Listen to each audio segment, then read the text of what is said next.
गुप्त वंश के सम्राटों ने कई सारी उपाधि धारण की, जैसे परम भागवत वासुदेव का सबसे बड़ा उपासक, पर दैवत देवताओं का सबसे बड़ा उपासक इत्यादि।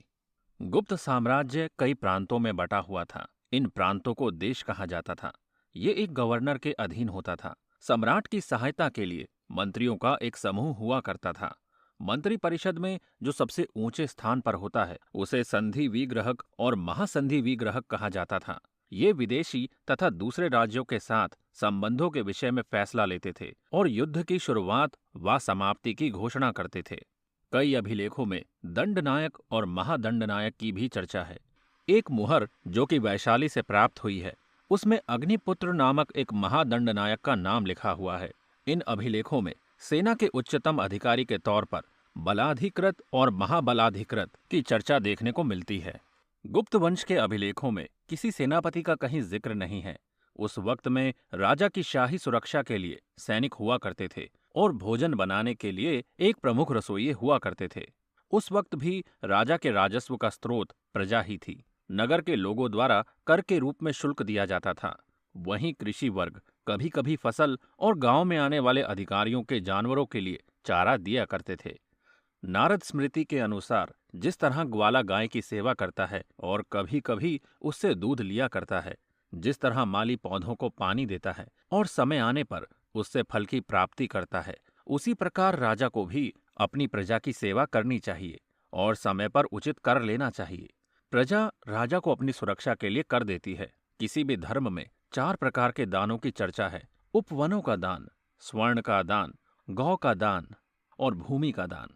इसमें भूमि का दान सर्वश्रेष्ठ माना गया है, क्योंकि हर प्रकार के रत्न, फसल और सब कुछ भूमि से ही उत्पन्न होता है।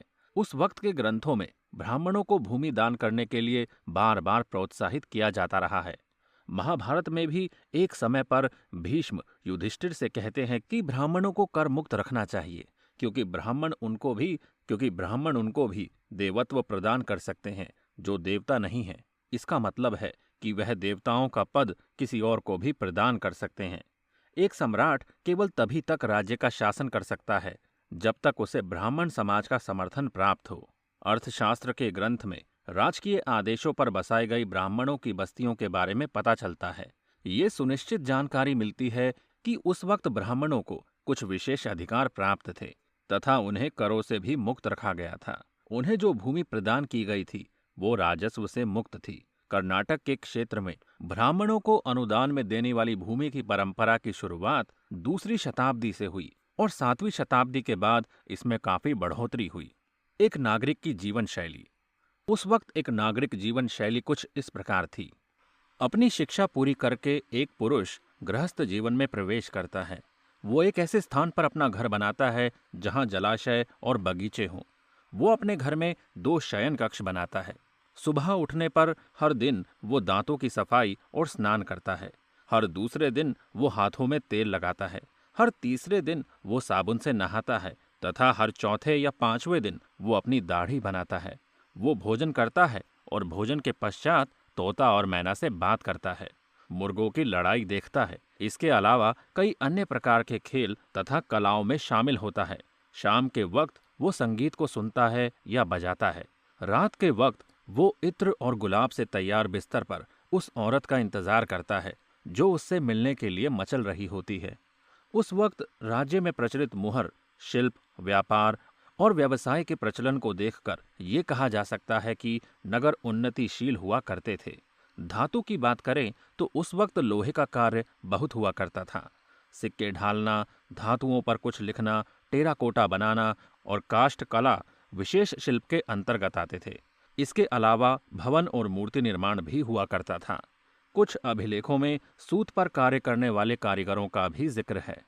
300 से लेकर 600 ईस्वी तक के काल को ब्राह्मण विचारधारा का काल कहा जाता है। ब्राह्मणों के साथ हिंदू विचारधारा का प्रचार प्रसार और मंदिरों का निर्माण जैसी कई चीजें रेखांकित की जा सकती है। मुख्य तौर पर उस वक्त हिंदू धर्म, जैन धर्म और बौद्ध धर्म के लोग हुआ करते थे। हालांकि इन तीनों धर्मों के लोगों के सिद्धांत अलग हुआ करते थे, मगर ये सभी एक साझी संस्कृति जीते थे। धर्म के अलावा तंत्रवाद के प्रारंभिक इतिहास के स्रोतों का पता करना भी जटिल है। ये तो निश्चित है कि तांत्रिक मार्ग एक बेहद गुप्त मार्ग था, जिसके बारे में कोई भी आचार्य केवल चुने हुए शिष्यों को ही शिक्षा देता था। जैन धर्म में तंत्रवाद का प्रभाव कम रहा, मगर बौद्ध और हिंदू धर्म के तंत्रवाद में काफी समानता है। तांत्रिक देवी देवताओं की उपासना और पूजा के साक्ष्य 5वीं शताब्दी से मिलना शुरू हुए। हो सकता है कि इस काल में कुछ ग्रंथ भी लिखे गए हों। इसके अलावा उस वक्त देवी की उपासना भी काफी प्रसिद्ध थी।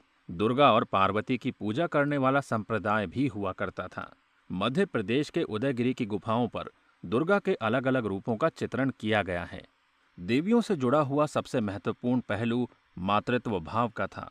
दुर्गा के अलग अलग रूपों को साक्ष्य के रूप में कई जगह से पाया गया है।